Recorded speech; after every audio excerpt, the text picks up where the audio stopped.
Welcome back to the afternoon session. Actually, despite what it says in the program, we only have one talk, and then it's the poster session immediately after that. So it's a pleasure to introduce our speaker, Jan Goetz from IQM, who's going to be telling us about power per qubit meets the rebound effect. All right. So thanks a lot for the introduction, and thanks for the organizers for really creating a great event. I think it's really awesome to see how scientists, but then also more, let's say, application-oriented people like myself come together and discuss these important topics. And what I want to talk about is something that I learned when I was talking to some of the investors who have been investing into our company when we were discussing this topic about energy efficiency, and they educated me about the rebound effect. And I don't know how many here in the room have heard about this, so this is something that I thought would be good to discuss a little bit. So we heard already, I think, in one of the previous talks about the power consumption of these big computers, and what you see here is a rendering of a big computing center. So all these black racks in the background are filled with computers, and then they can easily consume some megawatts or even 10, 20 megawatts of power. So the question is, okay, what does this mean for quantum, and where do we go?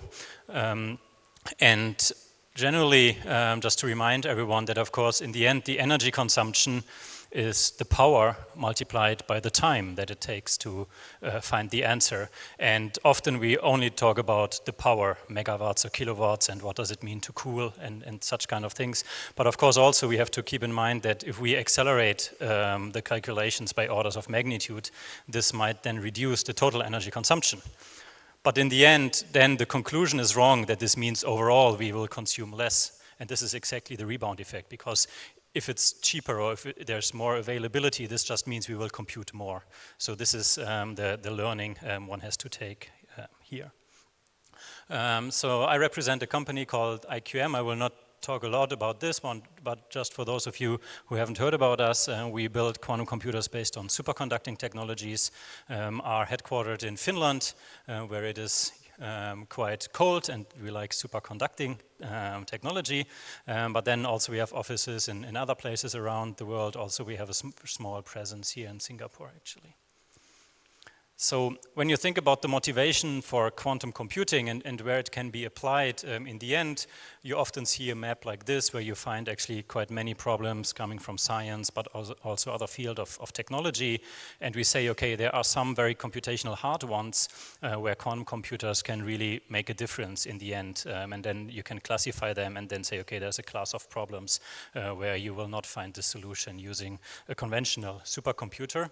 And also then there are sometimes examples that basically to represent the Hilbert space or very complex problems, you would need to build a computer that has more transistors than there are atoms in the universe. These are sometimes the comparisons that are made. But actually, there is also another reason which is not so often mentioned, which is this kind of energy topic and sustainability topic, which I think it's worth looking into more closely.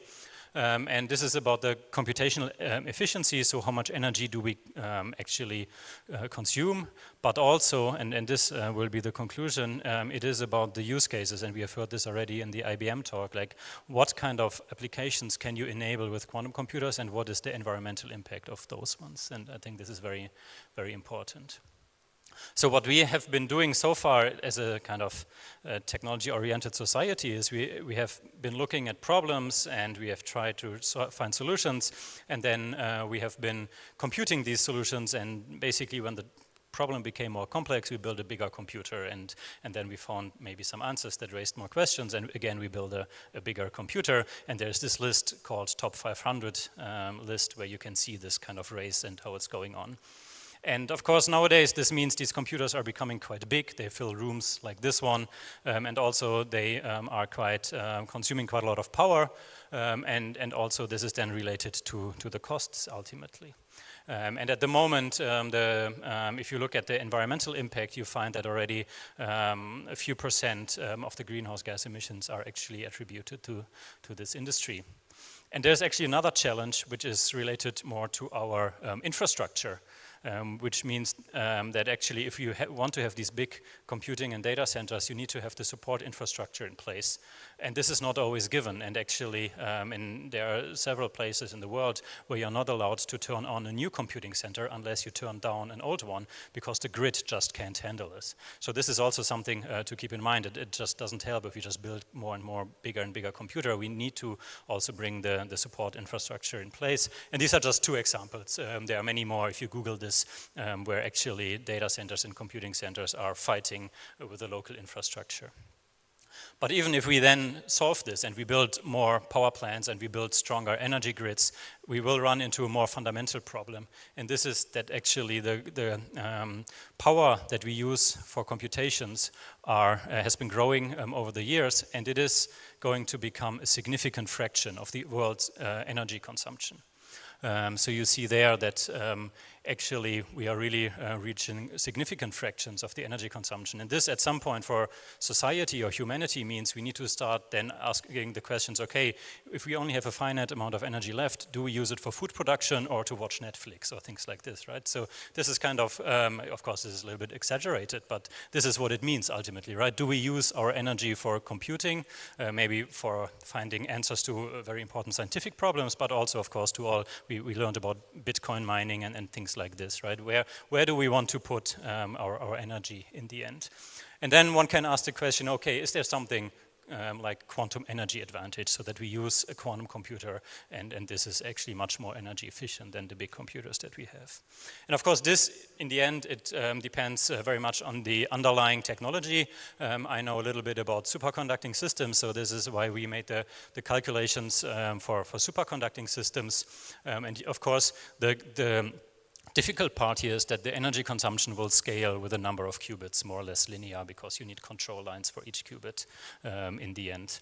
And you see there a few of the numbers where's the energy actually coming from. So you can kind of add all of this up and make a budget, and then you can think about, okay, what can we do still on the system side to make it more efficient? And we have heard this also in the previous talk from IBM. We can work on the whole system, we can work on the cryogenics, on the Kroll electronics and the like. And then probably the energy consumption per qubit is just going down until it at some point will saturate at a certain level. And the question is, okay, where is this and how many qubits can we control with this? These are just some of our estimates. Probably they will be wrong in the end, but it's just to show you kind of where this is going and what we are trying in order to make the computations more energy efficient. So let's assume we build such a computer, a large-scale computer, and it is quite energy efficient compared to a big supercomputer. What does it then actually mean, and what determines the resources and how we use those computers? And this is then where it comes to this rebound effect. So this is just one slide which illustrates this maybe a little bit, not on the example of computers, but on the example of cars. So the kind of paradox is that if you are making cars or other goods more efficient, more energy efficient, in the end this means that you just use more of this. And this is then the same for computers. And actually for computers it's even the other way around. We have seen that the energy consumption has been growing, the total energy consumption, even though we made the power consumption per chip much more energy efficient. And this is something that will probably also be the case for quantum computing. So it's probably false to say that even though the quantum computers will be more energy efficient, we will use less energy in the end. It will just mean we will just use more of them. And where we have seen this, I think, and what it means is now recently in this kind of interest in AI and large learning models. And you see there, this is a quote from Forbes magazine about the costs that are attributed to running these computers, right? And you see there some 50 million or whatever it is, it's big numbers. So this means that actually a lot of the computing power is also attributed to costs, and this means what we compute and how we compute will be dictated also by the cost and the business model behind this. And then one can ask, okay, what's the role of quantum here, and what does this mean for quantum, and will quantum play a role in this, and if so, which one? And I was at the supercomputing conference in Denver last week, and there was also some discussions around this topic. So I started thinking a little bit, and I Googled what is actually, in the end, the cost distribution for a big computing center, which you see here. So actually, already at the moment, 15% of the costs are attributed to cooling and electricity.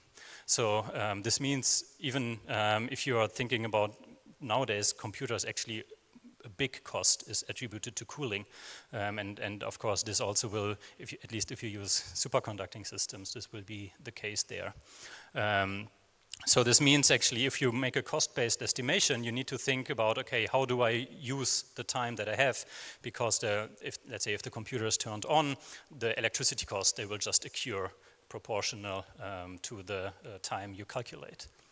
And there was actually an interesting presentation at the SC conference by a group of the Berkeley labs. And they were, unfortunately, I didn't find the paper. I asked them, but they presented it there and I was in the audience. So basically, they estimated the costs for running quantum computers for some reasonable problems. And I think this was a large Bose-Hubbard model that they used here, that they used for the estimation. And their conclusion was that in the end, it's all about speed, because the costs that it takes to run the computers will be proportional to time. So if you can run the calculations faster, actually you will save the money there. And this was actually for me quite an interesting result that they came up with. So what does it mean? In the end, for us, it means we need to accelerate the computation power, and this is something that we are focusing quite a lot on. So this is a very simplified sketch here for, let's say, an error correction procedure where you have data qubits and ancilla qubits, and you need to run gates and read out and reset and all of this. And in the end, what you want to do is you want to make all of those operations as precise as possible to reduce the overhead, and also as fast as possible to really shorten the clock cycle. And this is something that we are focusing on a lot when it comes to the execution speed of the systems. And I think this is one of the strengths of the superconducting systems, that they can be quite fast. So in our case, just to give you some ideas, we are trying to push, for example, to the 2-qubit gate time. At the moment, on the order of 30 nanoseconds, but we think we can make it even faster. And the same goes for the readout time, which can also be on the order of, I think the record times are even below 100 nanoseconds or so. And with this, we really try to speed up the computation in order to shorten then the overall runtime of the algorithm. And of course, then all of this that needs to be integrated into larger scale systems, and this is something that we are working quite heavily on. So I'm also sharing here a little bit of a kind of roadmap and progress. At the moment, we are working on 54 qubit systems, which you see it's the third processor generation there. And hopefully early next year, we will tape out the first 150 qubit systems. And at the same time, actually, we're trying to increase both the execution speed and then also the quality of the gates in order to reduce the runtime of the algorithms. But then, as said, all of this doesn't really help you because there's this kind of rebound effect, and it only means that you will enable more calculations. And what we really need to focus on, if you want to have a positive impact on the environment, we actually need to focus on which are the use cases that we enable. So these are kind of second order effects, right? So we use a very powerful computer in order to find a solution to a problem which then has a positive impact on the CO2 emissions. And I think these are examples we already heard also earlier. One is the fertilizer topic, so the Haber-Bosch process, which is actually having a very strong contribution to the overall CO2 emissions. And the other problem that I brought, which I find interesting from a kind of quantum perspective, is the problem of the pharmaceutical industry, which spends actually quite a lot of money into R&D to identify new drugs and pharmaceuticals. And actually, this is mainly these efforts are mainly focused around the problem of simulating small or searching small molecules in the drug discovery phase. And why I find this interesting is because this is something that already now, at least in some proof of concepts, is possible on quantum computers. So there have been papers to simulate small-scale molecules. So I think this is an interesting problem, because if it combines both the capabilities of quantum computers, which I think one of the earlier use cases is the simulation of smaller molecules, but then also actually this industry which is using this and which is the end user is actually contributing quite strongly to the CO2 emissions. So basically what I want to conclude with is a short summary. So I think we have seen that computing as such is creating more and more energy consumption on this planet. So we need to find new, maybe more disruptive solutions. Quantum computing, I think, can be one of them. I think we really have to focus also on bringing the energy consumption down for the quantum computers that we build. But ultimately, all of this doesn't really help us, but really what we need to focus on is the applications that we enable then with these machines, because these applications will ultimately have the big impact on the environment. So thank you for your attention, and I'm happy to take any questions.